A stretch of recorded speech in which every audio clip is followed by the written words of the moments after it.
Assalamualaikum warahmatullahi wabarakatuh.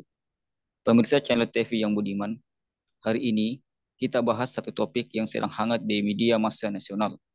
Seputar perekonomian Indonesia, kita bahas dalam pandangan Islam. Masih tentang dedolarisasi. Jurus baru hilirisasi Y. Telah hadir bersama kita, pakar ekonomi Islam, spesialis dakwah ekonomi, Bung Yuwana Triutomo. Kita sapa dulu. Bung Yuwana, Assalamualaikum. Waalaikumsalam, Bung Salman. Baik Alhamdulillah. Bung, bagaimana kabar Anda? Sehat, Bung Salman. Alhamdulillah. Bung Salman sehat ya? Masya Allah. Alhamdulillah, saya juga sehat Bung. Amin, amin, amin. Baik Bung, ini ada berita menarik tentang jurus baru hilirisasi Y. Bagaimana tanggapan Anda Bung?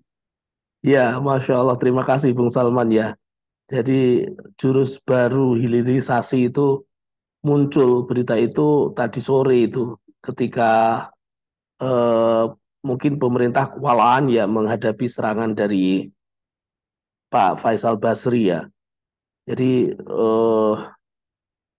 pertarungan bukan pertarungan ya antara Pak Jokowi dengan Pak Faisal Basri soal hilirisasi itu siapa yang benar itu banyak sekali, hampir menghiasi semua headline berita nasional kita. Faisal Basri sanggah Jokowi soal hilirisasi nikel.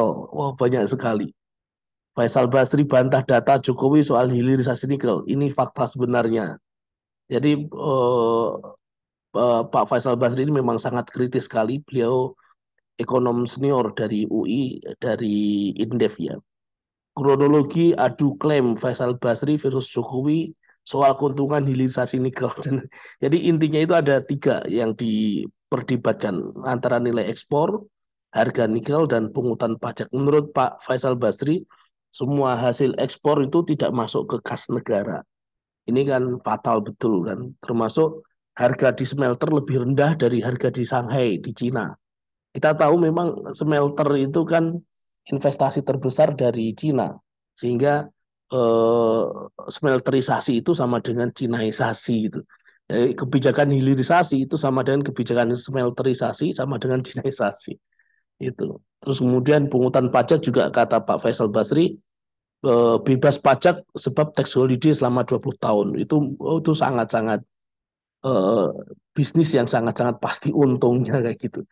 Nah, eh, kemudian muncul berita yang jurus baru agar hilirisasi tak untungkan Cina itu. Itu muncul dari Kementerian Perindustrian berupaya agar hilirisasi di bidang industri sumber daya alam tidak terus menguntungkan negara asing, terutama Cina, seperti tudingan ekonom senior Faisal Basri. Artinya apa? Dengan membaca ini berarti apa yang ditudingkan Pak Faisal Basri ini ada benarnya juga begitu loh. Ada benarnya juga. PLT Direktur Jenderal Industri Kimia, Farmasi dan Tekstil Warsito Ignatius mengatakan sejatinya semua kebijakan yang ditempuh pemerintah sudah didesain dengan baik dari awal termasuk hilirisasi. Di mana tujuan yang disusun untuk memberikan nilai tambah bagi perekonomian. Jadi ini yang apakah ini yang dimaksud sebagai jurus baru itu? Jadi ini pertanyaan, apakah ini yang dimaksud jurus baru yaitu nilai tambah perekonomian itu? Nah, kan menarik, konsep hilirisasi kita susun untuk memberikan nilai tambah sebesar-besarnya untuk negara ini dan berharap kita jadi tuan rumah. Jadi selalu diupayakan agar memberikan manfaat ke dalam negeri, bukan ke perusahaan asing. Itu lanjutnya ya. Jadi memang hilirisasi ini seperti yang sering saya sampaikan tidak lepas dari huluisasi. Ada hilir pasti ada hulu. Ada hilir pasti ada hulu. Ketika di hulu itu dikuasai oleh perusahaan-perusahaan barat, maka hilir ini yang kemudian dikuasai oleh perusahaan-perusahaan Cina.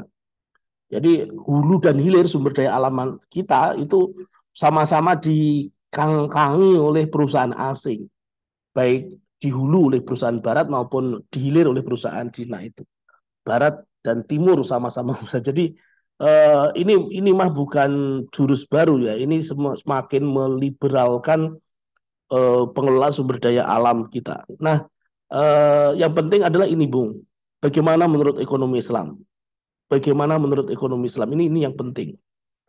Quran surah Al-Baqarah ayat 22 mengatakan, A'udzubillahi minasyaitonirrajim.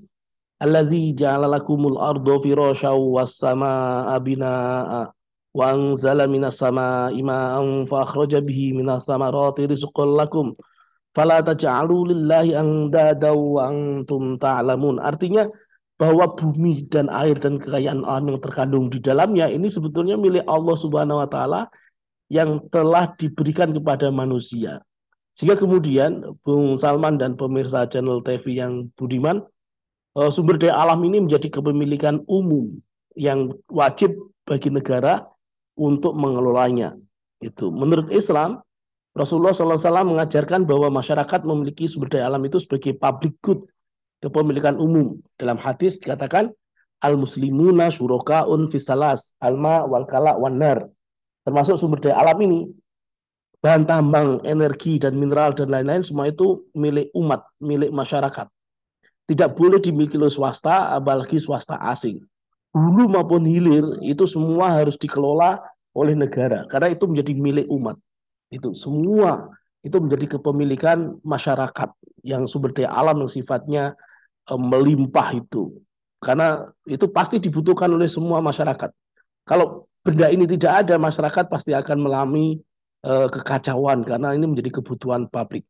Sehingga kemudian selama ini memang negara sudah mengelola dengan konsensi, cuma tidak amanah. Kenapa kan amanah? Karena kemudian konsensinya itu terus diperpanjang, diperpanjang, diperpanjang terus. Harusnya kalau sudah selesai kontraknya ya sudah diputus gitu loh.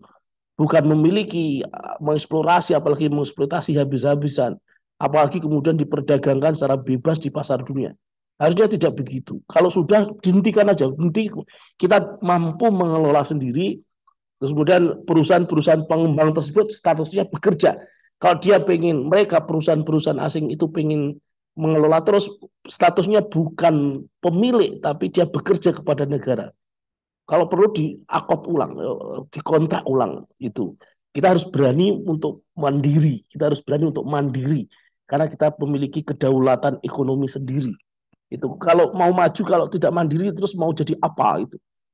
Maju 2045, visi emas ekonomi Indonesia 2045 itu harus bisa mandiri secara ekonomi.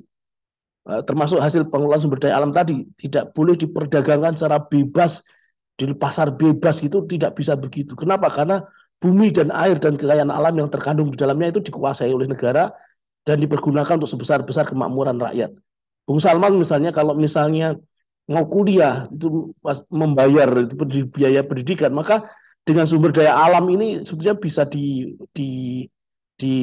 subsidi digunakan untuk pendidikan, kesehatan, sebesar-besar kemakmuran rakyat itu, termasuk untuk sandang pangan, papan itu.